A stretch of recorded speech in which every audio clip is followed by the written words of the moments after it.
Muito bem, nós estamos começando mais um HDL Podcast. É um privilégio estar aqui com você para tratar de um tema tão necessário e tão urgente, sobretudo nos nossos dias. O que fazer quando os fundamentos são destruídos? Não vá embora não, porque eu vou tratar deste assunto logo depois da vinheta. O que fazer quando os fundamentos são destruídos? Pensa comigo num prédio. Se você destrói o fundamento desse prédio, ele entra em colapso. Pensa comigo na sua casa. Se uma enxurrada bate no alicerce desta casa e leva embora o fundamento, a casa desaba. Quando Davi escreve este salmo e faz esta pergunta: ora, destruídos os fundamentos, o que poderá fazer o justo? Ele não está pensando em estruturas físicas.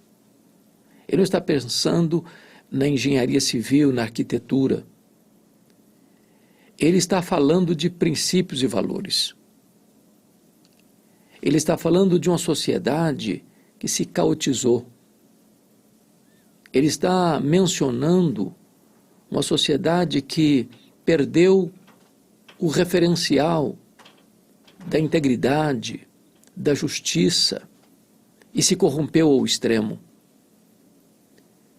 Ele está mencionando o fato de que chega uma hora em que o mal prevalece de tal monta e de tal maneira que a base sobre a qual se constrói os valores de uma sociedade, essa base já não existe mais, ela já foi destruída.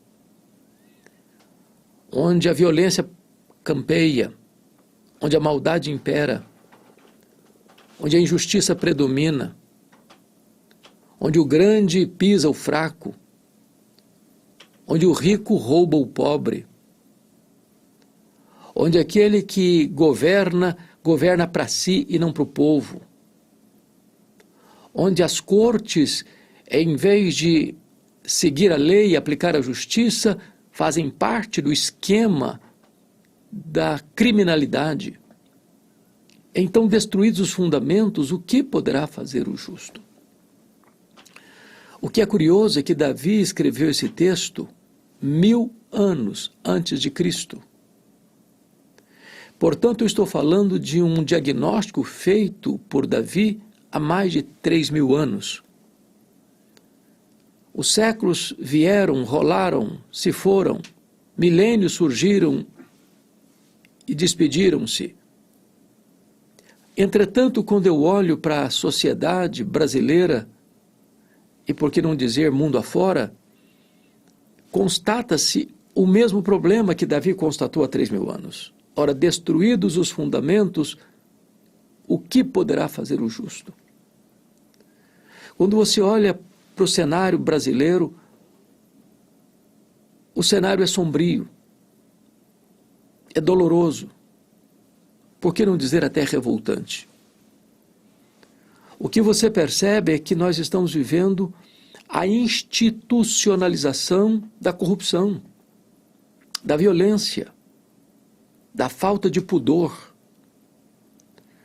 onde aqueles que são guindados ao poder, seja no poder legislativo, executivo, judiciário, muitos deles, com exceções honrosas, com certeza, dão as mãos ao sistema, e ao sistema corrompido.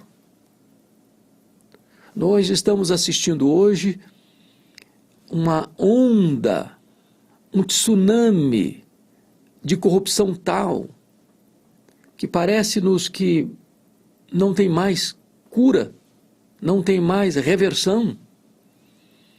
As pessoas estão já fazendo as coisas à luz do dia, sem pejo, sem acanhamento, onde se vaza pelos poros da nação a corrupção que enfia os seus tentáculos em todos os segmentos da sociedade. Agora, por exemplo, estamos assistindo com tristeza e dor o rombo do INSS, o assalto aos cofres que guardavam os recursos das pessoas mais vulneráveis, idosas, doentes. E esses recursos, já suados, depois de anos e anos de trabalho prestado, agora são roubados, desviados, saqueados por sanguessugas, por Dráculas, que sem qualquer amor ao próximo, sem qualquer respeito à dignidade humana, acabam enfiando a mão voraz nesses recursos, desviando-os para se abastecerem e se locupletarem. Mas não para por aí. A corrupção está estendida por todo lado. Os últimos escândalos são chocantes no que tange a questão do Banco Master, onde parece-nos que todos os três poderes da República estão, de certa forma, maculados por envolvimentos terríveis que chocam a nação. E parece-nos que há uma tentativa de se blindar os poderosos para que eles não tenham que dar respostas ou satisfação às exigências da lei. Mas não é apenas nisso, nós estamos vivendo uma corrosão dos valores morais em todos os setores. Desde a implantação de ideologias perniciosas nas universidades, nos meios de comunicação de massa, na grande mídia, nos filmes, nas novelas, nos documentários. E parece-nos que a sociedade está indo, pisando fundo no acelerador, rumo ao desastre moral, à decadência moral. E a pergunta se faz necessária: ora, destruídos os fundamentos, o que poderá fazer o justo? Onde vai se apegar? Onde vai se agarrar? Faltam-nos princípios, falta-nos segurança jurídica. Muitos brasileiros já estão saindo do país, buscando novos rumos, outros não querendo mais investir aqui, empresas não querem vir mais para cá, porque não tem mais segurança. O que fazer? Bom, Davi está compartilhando conosco a sua dor, seu drama, sua angústia, diante dos fundamentos destruídos. Mas o que está acontecendo com ele, particularmente Davi? No verso 2, ele diz assim, do Salmo 11, porque eis aí os ímpios, armam um arco, dispõem a sua flecha na corda, para as ocultas dispararem contra os retos de coração. Eu chamo a sua atenção para o fato de que o ímpio é aquele que está fazendo o mal, é aquele que está destruindo os fundamentos, e ele está orquestrando, conspirando para destruir não o criminoso, mas, conforme diz o texto, os retos de coração. Estamos vivendo uma sociedade pelo avesso, uma inversão de princípios e valores. Nas palavras do profeta Isaías, chamam luz de trevas e trevas de luz, doce de amargo e amargo de doce. Não é apenas uma tolerância ao erro, não, é uma inversão gritante de valores. E esses ímpios, eles estão já com a flecha no arco, com a corda esticada. E eles agem nos bastidores, porque tem o poder, tem o controle, tem a caneta na mão, para as ocultas dispararem contra os retos de coração. Eles agem com violência, tentando se esconder, tentando vestir a capa de promotores da justiça, de defensores da democracia ou dos valores morais. E Davi está sentindo na pele esse risco, essa iminência de ser atacado e ser atacado de morte, porque a flecha já está no arco e o arco já está retesado e pronto a atacar. Mas qual o conselho que se dá para Davi numa hora dessa? O que Davi vai fazer diante desta ameaça? Versículo 1 diz assim: No Senhor me refugio. Como dizeis, pois, a minha alma, foge como pássaro para o teu monte. O que estão dizendo para Davi é o seguinte: o Davi, não tem mais jeito. É hora de fugir. Porque não dá para enfrentar o sistema, não dá para mudar o sistema, não dá para reverter o quadro, não dá para mudar o diagnóstico. O mal prevaleceu demais, a corrupção se estendeu demais, a violência está grande demais, a sociedade está corrompida demais, os valores já não existem mais, a ditadura do relativismo prevalece, não tem mais valores, princípios, normas, regras, leis que possam dar esperança para que essa sociedade mude. Então, fuja. Fuja. Mas a pergunta é: um homem como Davi vai fugir? Como é que ele reage diante da destruição dos fundamentos?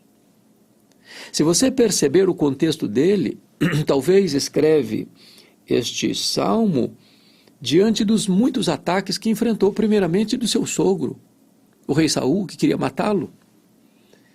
Davi precisou fugir durante 10 anos, dormindo em tendas improvisadas, nos desertos, nas cavernas, porque havia um exército atrás dele para matá-lo, e ele era inocente. Ocorre numa sociedade onde os fundamentos estão destruídos é que os maus perseguem os justos e os justos são tidos como culpados e criminosos, quando na verdade quem ataca estes justos é que são os criminosos. Davi está enfrentando isso. Mas mesmo depois que Davi chegou ao poder e governou 40 anos Israel, ele enfrentou tantos inimigos, inclusive conspiração da sua própria família. Quando Absalão, seu filho, tentou usurpar seu trono e tirar-lhe a vida. Mais tarde, Adonias tenta dar um golpe de estado, Davi está velho, doente, e Davi ainda tem forças para reverter o quadro e colocar seu filho Salomão no poder, como era seu propósito, era o propósito de Deus. Então, Davi começa a reagir a esse cenário. Talvez ajudando-nos também aqui no Brasil e no mundo a reagirmos diante de um cenário tão sombrio. E a primeira coisa que ele diz é o seguinte: no Senhor eu me refugio. Talvez a esperança não esteja mesmo nos homens. Talvez a esperança não esteja mesmo num partido político. Talvez a esperança não seja mesmo uma ideologia, por melhor que ela seja. A esperança tem que estar no Senhor. E eu quero aqui destacar 4 verdades nesse Salmo 11 para nossa reflexão. Em primeiro lugar, Davi destaca aqui a soberania de Deus. No versículo 4 ele diz assim, veja comigo: o Senhor está no seu santo templo. Nos céus tem o Senhor o seu trono. Os seus olhos estão atentos e as suas pálpebras sondam os filhos dos homens. A primeira coisa que ele está dizendo é que existem tronos da terra. Homens governam, nem sempre homens justos, nem sempre homens probos, nem sempre homens íntegros, às vezes homens amantes do suborno, às vezes homens que vendem a sua alma para auferirem vantagens financeiras ilícitas, imorais, ilegais. Mas existe um trono que está acima dos tronos da terra. É o trono do céu. E Davi está dizendo que o Senhor está no seu santo templo e nos céus ele tem o seu trono. E este que é o juiz e soberano Senhor do universo, ele não fica de olhos fechados, ele não é passado para trás, ele não é enganado. O texto vai nos informar que ele sonda os filhos dos homens, as suas pálpebras sondam os filhos dos homens e os seus olhos estão atentos. Então é importante saber que o que acontece nos bastidores do poder, seja legislativo, seja judiciário, seja executivo, estão debaixo dos olhares investigativos do Deus que é onisciente, sabe tudo e sonda a todos. A compreensão de que Deus é soberano de que Ele está no trono, de que nada passa sem a sua percepção, é que gera no nosso coração a esperança de dizer: no Senhor eu me refugio. Porque os poderosos fazem e cometem seus deslizes, seus crimes, sabidamente, na convicção de que eles escaparão, de que eles estão blindados, que eles estão protegidos, que eles têm costas largas, que eles têm protetores e que eles não serão apanhados, se apanhados não serão penalizados. Mas mesmo que os homens escapem da justiça dos homens, não escaparão da justa justiça divina. Ainda que escapem dos tribunais, não escaparão do tribunal de Deus, porque lá o juiz não se deixa subornar. A corte divina não se corrompe e todos teremos que prestar contas das nossas obras diante deste reto juiz. Mas há uma segunda verdade que Davi traz à tona, que é o conhecimento de Deus. Versículo 5, ele diz assim: o Senhor põe à prova ao justo e ao ímpio, mas ao que ama a violência, a sua alma o abomina. Por à prova aqui, a ideia aqui é de um cadinho, é do fogo do ourives, que você lança lá um metal impuro, contaminado, e o fogo vai derreter a escória para deixar o metal puro, limpo, nobre, valoroso, belo e útil. Deus põe à prova.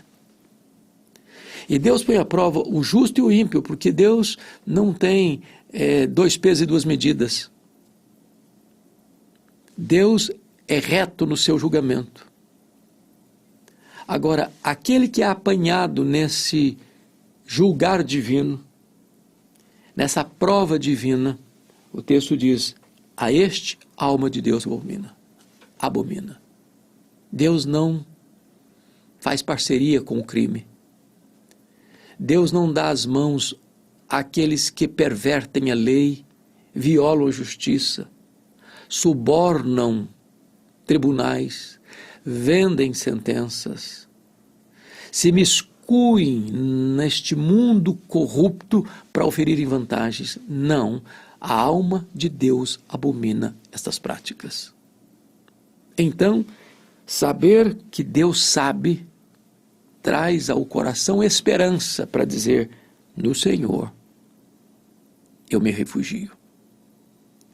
Mas em terceiro lugar, Davi traz aqui à baila, à tona, a questão do juízo divino. No versículo de número 6 está escrito: fará chover sobre os perversos brasas de fogo e enxofre, e vento abrasador será parte do seu cálice.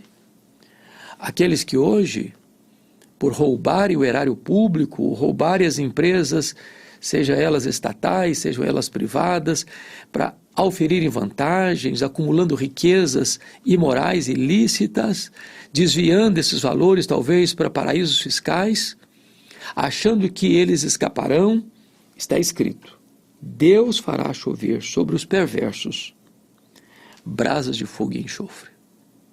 Chegará um momento em que eles terão que ser desnudados, levados à justiça divina, sentenciados pela sentença divina para receberem a merecida punição do seu erro. A Bíblia diz que Deus não se zomba, porque aquilo que o homem semear, isso também ele ceifará. Então, Davi está mostrando aqui que nós podemos nos refugiar neste Deus, porque ele não fará vistas grossas, não passará impune o mal, ele não permitirá que aqueles que destruíram os fundamentos para levarem vantagem do caos se safem, se livrem da justiça divina do tribunal de Deus. Mas, em último lugar, depois que Davi trata do juízo de Deus sobre os ímpios, sobre os perversos, sobre os que destroem os fundamentos, sobre aqueles que estão trabalhando para destruir o justo com a sua flecha no arco, ele mostra que é uma recompensa de Deus para os justos. No versículo 7 está escrito assim, veja comigo: porque o Senhor é justo, Ele ama a justiça, os retos lhe contemplarão a face. Talvez aqui nós vivamos a triste realidade de um Herodes no trono e de um João Batista na cadeia. Aqui nós veremos um Pilatos julgando e Jesus de Nazaré sendo julgado. Talvez aqui nós encontremos um Saul tomado por espíritos malignos, querendo matar Davi, que era inocente. Aqui talvez os tribunais se arvoram em condenar o justo e inocentar o culpado. Porém, o tribunal de Deus não comete essa injustiça. E o texto nos informa que o Senhor é justo. É justo. E mais do que isso, Ele ama a justiça. Ele ama a justiça, portanto, Ele aborrece a injustiça. E aos retos, aqueles que mesmo perseguidos e penalizados pelo sistema e pelo mecanismo da corrupção, esses serão tidos por retos aos olhos de Deus e esses contemplarão a face de Deus.